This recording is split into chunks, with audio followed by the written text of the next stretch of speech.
Hello everyone, welcome to Lush and Salty Aquariums. My name is Stefan. Thank you for coming to my channel. Looking at the Dance of the Corydora, a ballet in multiple acts occurring in my 20-gallon Oase kit aquarium. Beautiful low iron glass fish tank. Perfect setting theater for these Showstopper Coryodoras. There they are, all doing their dance in front of the camera, albeit some distance from them. If I came in too close, these lovely ballerinas are apt to flee into the lush and plush backdrop of the fish tank, which is something else I'm going to talk about presently. There's the other beauty of the aquarium, this lovely honey gourami to your right here. Such a beautiful specimen fish. For small tanks it can be a feature fish for sure. In community tanks like this, which is maybe just a little bit big to be considered a nano tank, although 20 gallons is still in the periphery of that designation. And there goes the honey gourami. They are a excellent candidate for a surrogate to the betta. If you want a super colorful fish, it's relatively inexpensive and hardy, but unlike the betta, completely 100% consistently docile, passive, a lovely and gentle fish. Gone now. Not the Coryodoras. I fed about half an hour ago, so usually this sort of behavior comes after that. Coryodoras will take air from the surface, gulp it, and bring it back down, but these are doing something else. I believe they're feeding on the fine particles left over from the dry fish food that form a film on the top of the fish tank. And catfish, like any fish, not any, but plenty of fish, are likely to come up to try to forage for that. Maybe they're still hungry. It's still better to have a slightly hungry fish than an overly fed fish. Actually, much better. I want to talk about what I think is the most beautiful endler maybe that I've ever seen, and that's these black fire endlers. I found a gentleman at my swap, and while I don't need more fish, certainly not in this tank, we got to talking, and I facilitated him bringing groups of these to my local LFS. I thought they were so remarkable. I'd never seen them before, maybe a little bit online, but his were even cooler and better than that. That jet black with the red piping, they're so consistent and so the same. Anyway, after I helped him out, he offered me some for gratis, for free, and I took a group. And I put them in here. There's a super fat pregnant female, and I may put her in a breeder box. There, it's that one. That's actually the endler. And I know it's ready to drop, but if I put it in the breeder box will dominate this fish tank. And if that guppy doesn't drop in a few days, it's just gonna be a drag for all of us, for the guppy too. God knows what I'll do with baby black fire endlers, but I'm so captivated by these fish. In their own way, I think they're just as stunning as these Coryodoras. The green neon tetras don't care one way or the other. They love being behind the foliage in the back there. I'm about to do a trim on this tank for obvious reasons. The Pogostemon octopus to your left is now starting to breach the surface more, really just aggregating on top of it. That would be a great place for baby guppies if I don't use a breeder box, for sure. great plant. A little bit more fancy version of guppy grass, and it is a stem plant. Although I've had it grow just in bunches at the top. Like a lot of plants, you can do it that way too. It's just sloppier. Then I have the Super Red Mini, also needing a trim. Some Rotala Wilicki. I think it's like potato. That's this fuzzy, super pinkish plant here. I'm so glad I didn't take it out. I almost did because it was being crowded out by the Super Red Mini. And in the back here, some repens, Ludwigia repens. There you go, you see it there. Now that is breaching the surface.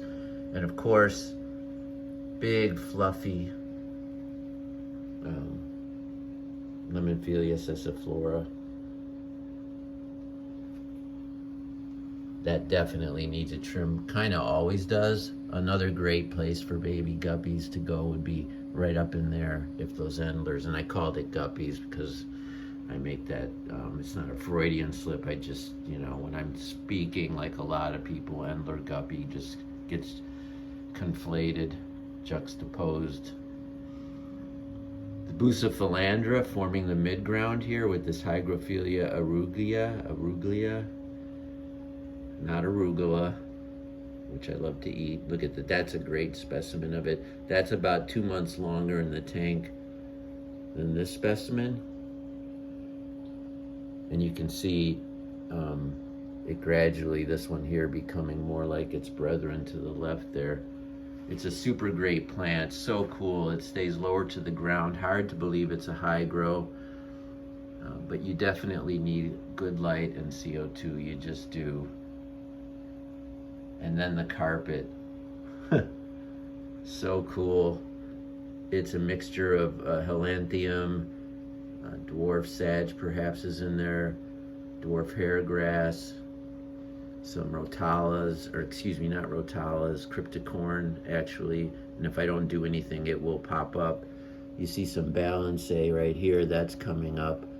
I didn't intend it to be there, it's just from a previous iteration of this aquascape, and when I mowed it all down a couple months ago, that plant just started to come up, and I'm still okay with it. It's a beautiful plant.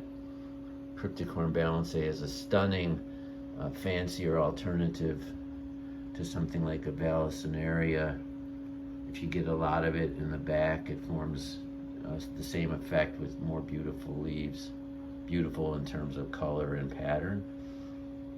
But as I was saying, the carpet here is so lush and plush. Just ask the Snearite snail and the Samano shrimp. They love foraging in there. And of course, another great place for fish fry. There's a younger black fire endler female. But that carpet would be where baby shrimp and any baby anything, and there's a Bloody Mary with a stunning color on that shrimp. But this carpet is now a combination of plants. There's some moss in there as well, and I just cut it with scissors, and I don't think about anything other than getting it back down to about an inch or so. I don't worry about this different stems from different plants. I just chop. More or less how I can deal with a lot of the plants in here at this point. But those stems in the back, I find it, while it might seem counterintuitive, I find it's easier to just pull out the whole plant from the Super Red and the Ludwigia rather than trim it, because then you get a bunch of sloppy double shoots, and I think that quickly becomes messy. Potential for algae and other debris to get caught up into it. So I pull the whole plant, cut the best part, the top 6 inches, and just replant it. You think that's a pain in the butt, but it really isn't. It's doesn't take that long, and it's very satisfying and clean, the outcome of that. Once again, I say this every time I film this aquarium with these Coryodoras, This catfish is supposed to, all Corrydoras have a reputation for being shy. Well, tell it to these guys. They are far from being shy. The green neon tetras, they're shy. I'm moving in on the glorious gold or brass tetra, a few of those in here. An underrated, inexpensive, docile, and beautiful, beautiful fish. So metallic, whether it's brass or gold. And there's a whole reason behind the distinction between those colors.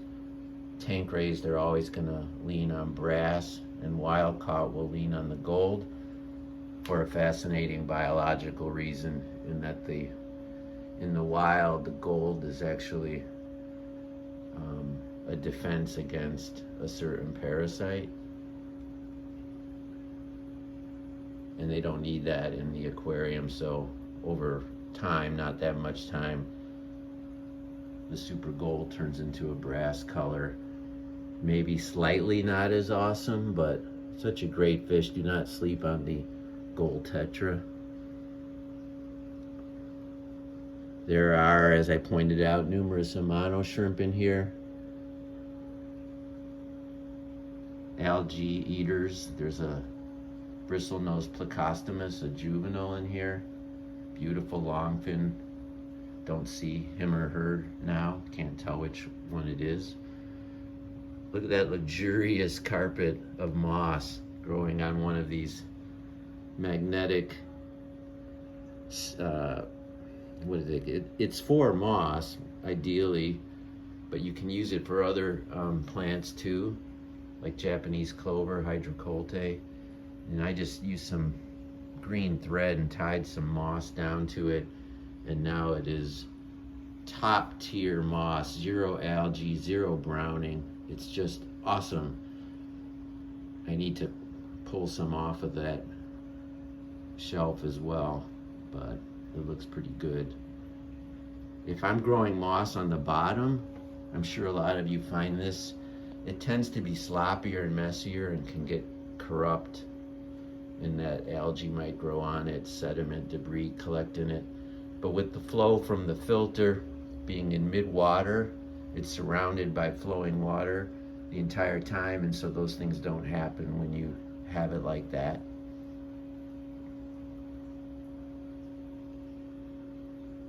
I'm sure I'm missing a whole bunch of things about this aquarium, certain inhabitants that just haven't made an appearance. If you have any questions or want to learn more about what's in here and the equipment, by all means, just ask. I'm delighted to answer.